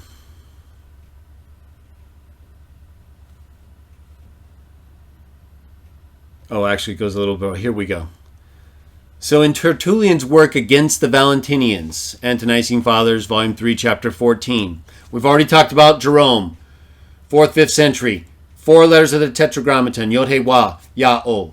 We've already talked about how Diodorus associated Yah-O with those who worshiped the God of Moses in the 1st century BCE. In that same century, likely, we have the 4Q Leviticus B papyrus of Leviticus showing Yah-O for the divine name. We have the Moabite stone using a final Hey to represent likely an O or an A. We have Clement writing that the high priest and the four letters, the divine name, the Tetragrammaton, is pronounced Yah-O. Now we have Tertullian in his work against the Valentinians. He says it must be noticed too that those who have drawn up from this array of fictions have, from neither understanding magic nor discriminating the meaning of Holy Scripture, thrown everything into confusion, seeing that they have borrowed from magic the names of Yaldabaoth and Astaphaeus and Horus, and from the Hebrew Scriptures, him who is termed in Hebrew Yah-oh, or Jah. The best manuscripts here read Yah-oh-Yah. But still, right, we're getting either a combined form of the name, which might involve a final aspirant together with Yah-oh, or just both forms of the name, Yah-oh and Yah, right, termed in Hebrew from the scriptures. Tertullian is saying this is where they're getting this name, or these names. Once again, we get the association made between the Tetragrammaton in the scriptures and Yah-oh. All right. So now I was mentioning the Jews in Elephantine and the altar there, and I want to just deal with that a little bit more. So here's where I discuss that a little bit more. And after I deal with Justin and the fact that he, like Philo, basically, even though they know the name, they don't use it, and they hide it.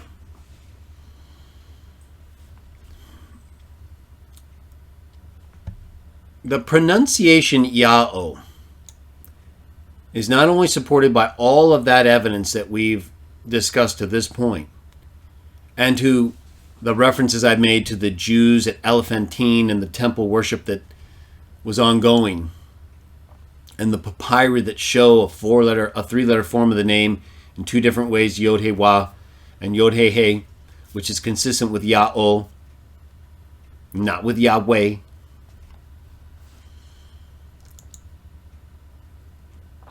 The temple there is significant, and it's very important. And I point out here that terms that are used to describe that temple show that I believe it is in fact referring to the witness of Isaiah 19:19. So I would encourage you to take a closer look at that before we move forward. I'm not just referring to the Elephantine papyri as some obscure source. This is a big deal.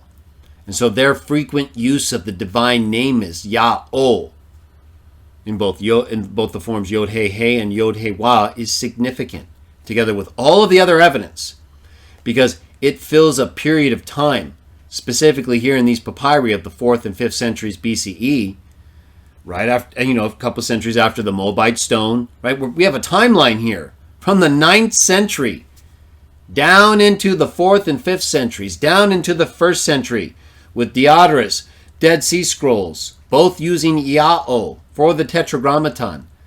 Then we get into the Christian writers, all of whom, Jerome, Clement, Tertullian, refer to the four-letter form, Yod-Heh-Wah, as Yah-oh.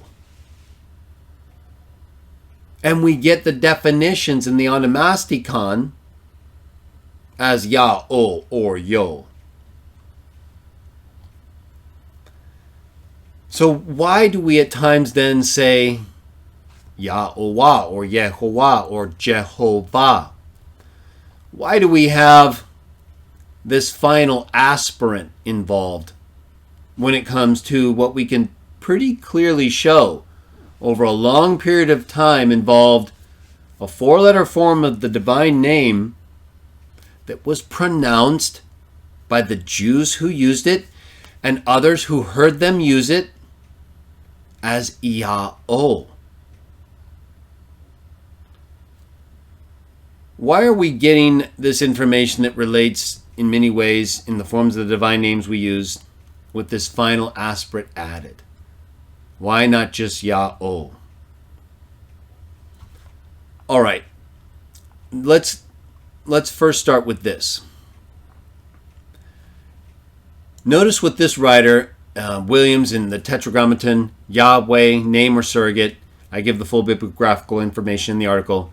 Notice what he has to say about the divine name and how it's consistent with what we've said.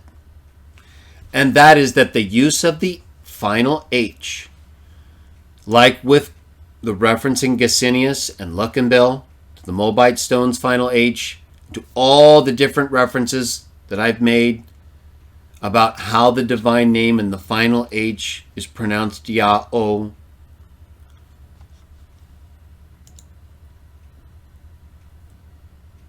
You have the 3-letter form, which also is Yah-O, but with that final H is used to mark it as an O, a vowel marker. Hey can be used as a consonant, with the aspirant, or as a vowel marker. Remember what we read earlier, and I said this is the part you've got to get this. Without this, it won't connect. So when you have the 3-letter form in the Elephantine papyri, Yod He Wa, it's the same thing as the 4-letter form, only without the vowel marker. And in the Elephantine papyri, when they just use Yah, they mark the vowel, the O, which is in the Yod He Wa, marked by Wa, with another He, a vowel marker. So it's still Yah-O, just like in the Greek transliteration. What I'm pointing out is that it's all the same, just a fuller form with a letter used to mark the final vowel.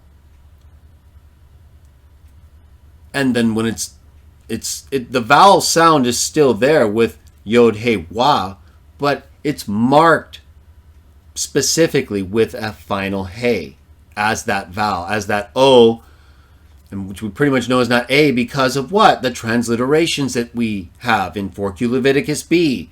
What Diodorus says the Jews were saying, right? What Clement, what Tertullian, what Jerome say, the final He, how it was pronounced. Here's how Williams puts it. What then was the true name? All right, we have the 4-letter form, Yod He Wah He, 3-letter form, Yod He Wah, sometimes Yod He He in the Elephantine papyri. We know we have Yah. We're not talking about that right now. Not really, right? We want to know, what about the most controversial form? The form the Jews say we have to conceal, the form the Christians have been concealing, right? And Jews like Philo and the rabbis and others, like we've shown, and which they're pretty open about. Even some of the earlier Christians, right, like Eusebius, he made it clear what the Hebrews said about Jesus, Yah-O, that he says means God, right? So Williams says, what then was the true name? It was almost certainly, Jah-O. For this satisfies the real evidence, which he summarizes in part, which I've discussed as needed.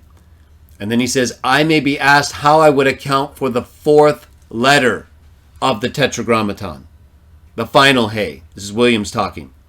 It must not be forgotten that the Greek word Yah-O throws no light on this question, for it is almost impossible to represent H in Greek save by a rough breathing, which is not much use at the end of a word. So he's basically saying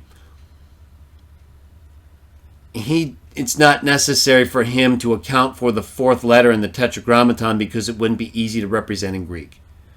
I don't believe that's the case necessarily. I do believe there would be challenges, and you can certainly see in Origen's use of an eta to represent what appears to be an aspiration, and in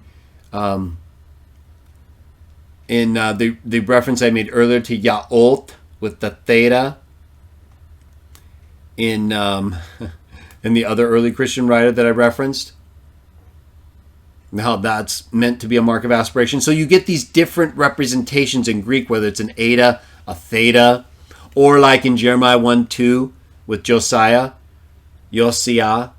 with an alpha. See, so I actually disagree with Williams here because, well, I don't disagree that it's not easy to represent an H sound, especially a final H sound in Greek, but it's certainly possible, as we've shown with Josiah. But that's not what they did. So I don't believe it needs to be represented in Greek because it's not what they meant by the final hey. They meant it to mark the vowel represented by wa and the use of H in that sense of a vowel marker. All right, so then I go on after Williams says that the final hey is not a problem for him in Ya'o because he doesn't think it was represented due to the Greek limitations in Greek transliteration. I point out that we can in English indicate final aspiration where ancient Greeks could not. And that's why I've added "ah" to what I consider the anglicized form of the divine name that is based on the best available evidence, "Jah-o." Right? I've added "ah" to that, the form that I believe is the best way to pronounce the Tetragrammaton, and the three-letter form, of course, because I think they're the same thing, based on all the best evidence. I believe we can in English include a final aspirant to the divine name, and I do in the form of the divine name I and others use, Jehovah -ah. Yeah, I thought I had. Remember I said earlier, I've known this for a while. I've known that we were going to have to emphasize Yah-o more. But I knew that Jah was the main one to put up, because that's the one indisputable, used in both testaments and in other texts, used by those outside of the text in relation to the text, and the name we're all going to use at the end, if we're there, to praise Jah. That's the name that will keep you from any pain, if you have it, when you talk about the divine name and some of these issues related to it, because they're sometimes tough or hard to resolve in some ways, although maybe not so much, right? What have we been consistently showing here? The divine name, the Tetragrammaton, the 4 letters, Yod, He, Wah, He, is consistently pronounced as Yah-o. So why do I add "ah" to the best form, best pronunciation?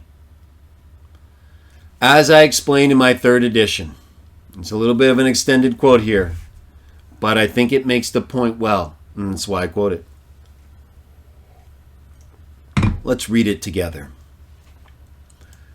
The final letter of the 4-letter form of the divine name found on the Moabite stone and elsewhere in and outside the Bible, that is the final He, Yod, He, Wah, He, likely marks further the long O sound that is also represented by the 3rd letter of the divine name, the letter Wah.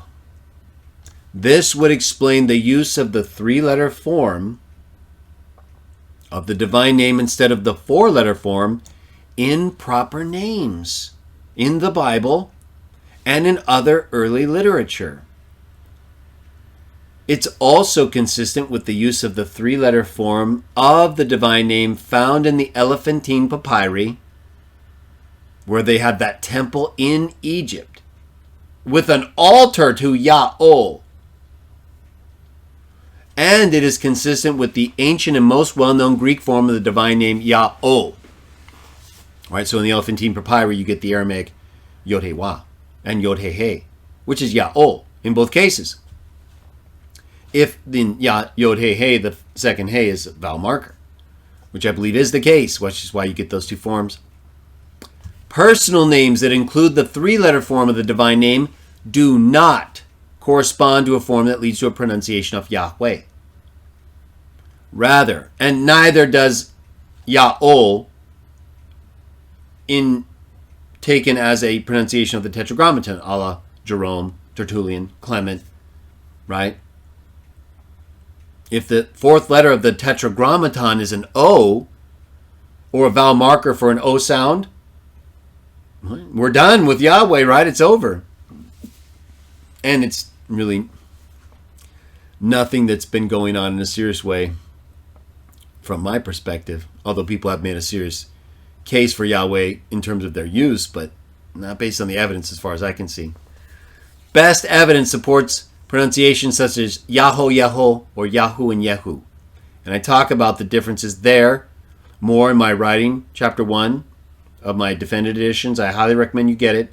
There's just a ton of information. I mean, look at how much we're going into. We're talking about the 4-letter form and its best representation pronunciation-wise, at least to this point, right? We got a little more. Yah-o. So it's pretty straightforward. It's a lot to kind of just take in, but did it not start to become more clear in terms of how it was understood by the people we read, that was clear, right? What they said. They all spoke very clearly about the way the name was pronounced, the way the Tetragrammaton was pronounced. The text in Leviticus, Dead Sea Scrolls, very clearly uses that name right there in that account.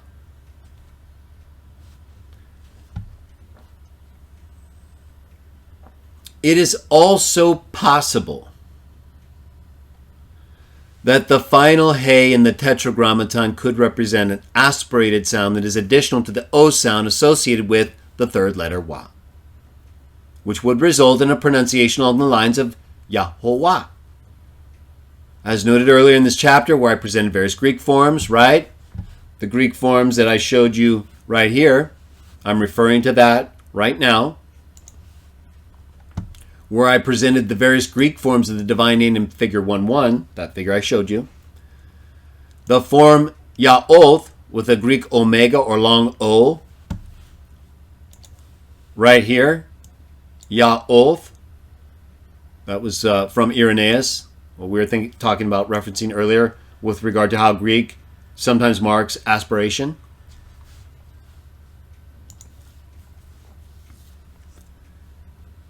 So that's part of the evidence I present, the form Ya'oth with a Greek omega or long O with what is an English translation Jah, together with a final theta, likely representing through the Latin text what was an original Greek theta, which is said by Irenaeus in the 2nd century to be long and aspirated when it's an omega theta, Ya'oth. He describes it that way. So we're getting final aspiration here in this form of the divine name is what I'm pointing out, but it's in a way that's a little difficult to discern, right? The theta as a marker of aspiration, Ya'oth. So it doesn't quite fit with Yahovah. But there's aspiration being indicated here clearly, especially with the long O versus the short O in the form Ya'oth. It is possible then that the form Ya'oth in Greek uses a Greek theta to mark final aspiration either in association with the final O sound or to mark another common type of Semitic aspiration concerning which George Buchanan writes. Let's read this, and then we're going to wrap things up. One of the variants in the Dead Sea Scroll Hebrew often has a final aspirant, which the Masoretic text lacks. For example, the Hebrew for he, we're talking about the Dead Sea Scroll Hebrew. Okay, it's a little bit different in ways. And this is one of those ways. For example, the Hebrew for he and she, according to the Masoretic text, is who and he. He in Hebrew means she. It's kind of confusing. But in the Dead Sea Scrolls Hebrew, it's huah and hia.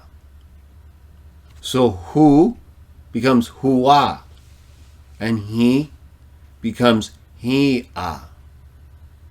In the Dead Sea Scrolls, use or representation of these pronouns. Also, Masoretic words like lachem and lachem have as their Dead Sea Scroll equivalents lachema and lachema.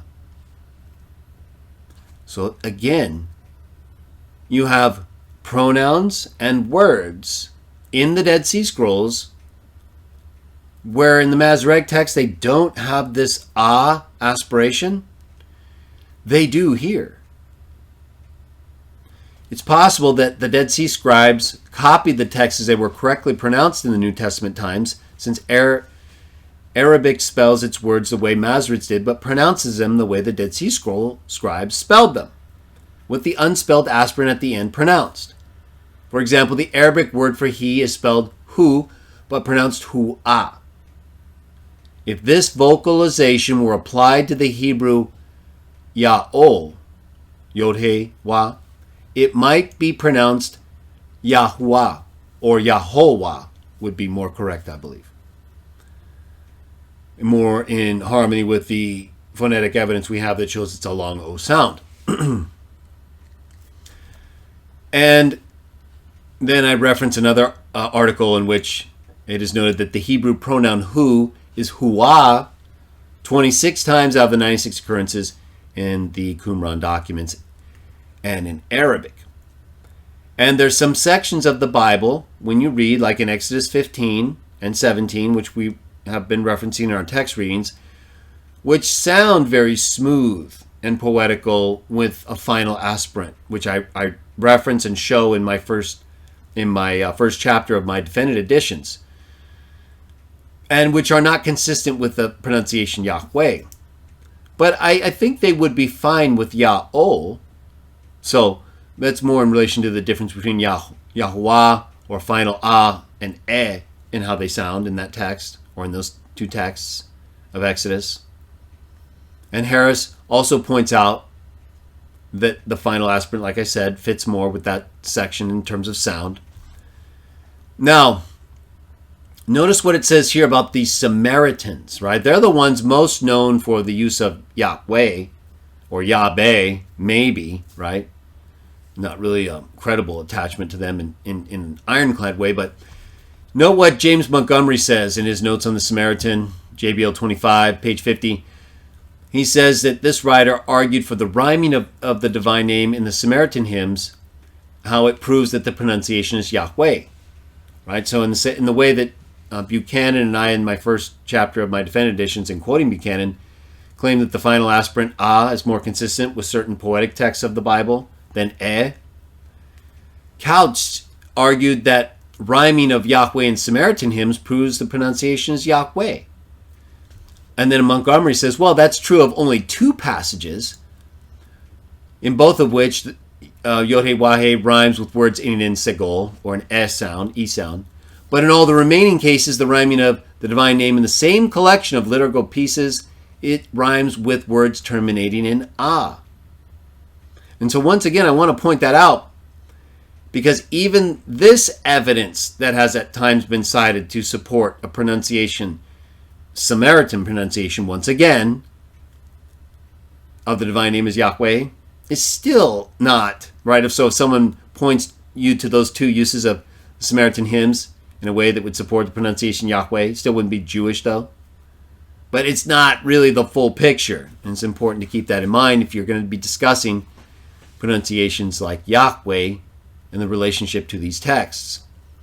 So I point out, in closing things up here, that while the use of a final aspirant such as ah for the final syllable of the pronunciation of the divine name is consistent with rhyming patterns of biblical texts, the difficulty in representing sounds such as the Hebrew he and other guttural sounds in Greek may account for that lack of transliterated longer forms of the divine name, right? Like we were reading in relation to Irenaeus and the final omega and theta being long and aspirated. That could be a part of why we have this issue. But we have Clement saying the four letters on the high priest's head, Ya'u, Iota, Alpha, Omicron, Upsilon. We have Jerome specifying Yod-Heh-Wah-Heh is pronounced Ya'o. We have Tertullian saying they took the name Ya'o from the scriptures. We have the name Yahweh in the scriptures they were taking it from in Leviticus, 4Q Leviticus B. We have Greek historians telling us the Jews during the 1st century BCE were pronouncing the name of the God of Moses as Yahweh, consistent with the four-letter form with the final he as an O in the Moabite stone, and with the 4th, 5th century Elephantine papyri, which used the three-letter form of the name pronounced Yahweh. And then we have the use of ah in the Dead Sea Scrolls attached to pronouns and to words, which is normally not the case. So the question then remains, do we use the form Yahweh, or do we add a final aspirant because of the use of an aspirant with pronouns and words in the Dead Sea Scrolls, or because of the difficulty in transliterating, representing a final aspirant from Greek to Hebrew, even though it's possible, like with Josiah? Or do we represent a final aspirant because that's the way the name was said, and that's shown by the way it rhymes with certain poetic sections of Scripture? The form that I use, Jehovah, the form that really is the reason I wrote this article, because you already knew why we use Jah, did you not? Or do you not? It's Jehovah, it's Jehovah, it's Yahweh we get caught up about. And why we use Jah, so we don't get caught up about it. Because as I mentioned at the beginning, we don't want to argue about something as holy and sacred as this unless we have to. We will. We'll defend it. If you Jews want to try to tell me and prove to me or anybody that I can see, and you try to credibly show that Exodus 3 tells us to conceal that name forever or at any time,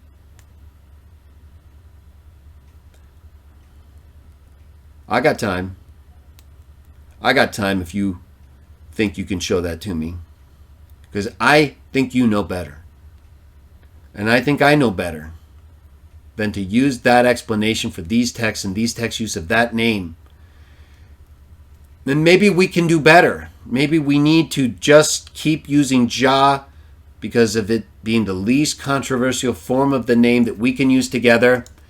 And just know that we can use Jehovah to what? Discuss the divine name with those who are more familiar with forms like Jehovah, even Yahweh, the Tetragrammaton, right? Most people don't know about the pronunciation Yah-O. It's unfamiliar to them. It's uncomfortable. It's not what they've learned. Is that an excuse not to learn it? No. But I've known that we should be using this more for a while.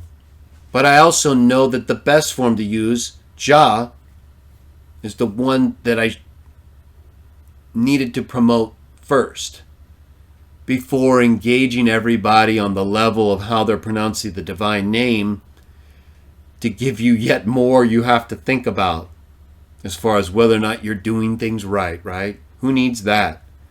We need less of that and more light. We need information and facts we can use in life. Jah does that. So does Jah-O. Yah-O.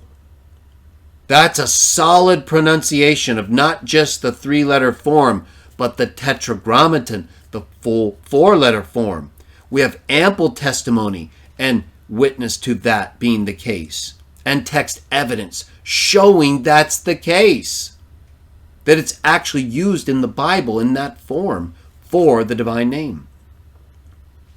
This form right here that I wrote this article for,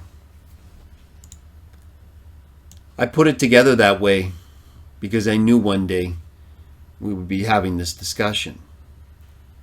I knew one day we would have to get more used to the best form of the full form of the divine name, Yah-O, Jah-O in English. And if you want to add an aspiration after the Dead Sea Scrolls or certain poetic sections of texts, or just to help get yourself used to the form and pronunciation that's best, Yah-O, then you have Jehovah. You have Jehovah. Don't use Yahweh. That's just going to take you further away from the best way to say the name. But do what you want. I'm going to follow the best evidence, and I'm going to use Jah, the least controversial form of the divine name. But where the fuller form of the divine name appears, the Tetragrammaton, I'm going to use either Jah-O, or until people get more familiar with it, I'm going to use Jehovah or Jehovah, because my goal is not to make the divine name less familiar to you. more appreciable to people who want to use it. It's going to take us a little bit of time, not only to help other people to use it, but for us to use it, right? Most of the time I use Jah or Jehovah. Now we need to start using Jah. It is probably the right way in English to say the divine name. Dead Sea Scroll final aspirants aside, difficulties transliterating Hebrew Aramaic aspiration into Greek aside, poetic sections aside, which I think still fit with Yah-oh, not Yahweh, but we don't necessarily need Jehovah. But I'm still going to say it because I have reasons to say it that I've already related to you and that you know of if you've read it and heard what I said. And because I believe people need time to get comfortable and familiar with the more correct way, which I have tried to show and make available by this form, not only in pronunciation, Jah-oh-ah. It includes that. So it helps you to get used to the more correct pronunciation of the divine name. Jah-oh-ah. And see that H in parentheses? That's the final hey. The name that I present here is one I built with utility, usage, so that we could make clear the name that is least disputed. We can also show the name that is the best pronunciation, likely, in terms of the evidence, of the 4-letter and 3-letter forms of the divine name. And that's how you'll remember it, by that H being in parentheses, to know it's the final vowel marker. And then you have the hyphenation with the aspiration that you can use, if that's your inclination, to continue a pronunciation that's more consistent with what you know, so that you can worship this God no matter what. Do not stop worshiping this God just because you're not sure if you should use Jah, Jaho, Jahuah. He knows what you're doing. He knows why you're doing it. And if you're not sure because of the evidence, well, then line yourself up with the best evidence. Set aside Yahweh. Use Jehovah because it is close enough in terms of the aspirational representation in an anglicized form. And we're familiar with it. But also kind of explain in association with that form, if you use it, Yah-oh, the form that is best represented historically and in biblical texts like 4Q, Leviticus B, as the way we should be pronouncing the divine name, not concealing it like the rabbis and sages do, not replacing it like certain Christians have done, but by using it. First, in the way that we know is the one, the best one, right? Yah, the one we're going to praise at the end of the days and for all of our days. Jah. There's no controversy about that. We do have controversy about the 4-letter form, and I hope I've helped you with some of it. To my Jewish friends, I meant every word of it. And if you can't show me that in Exodus 3, we were meant to conceal the divine name forever, then I'm asking you right now to use the divine name now and forever.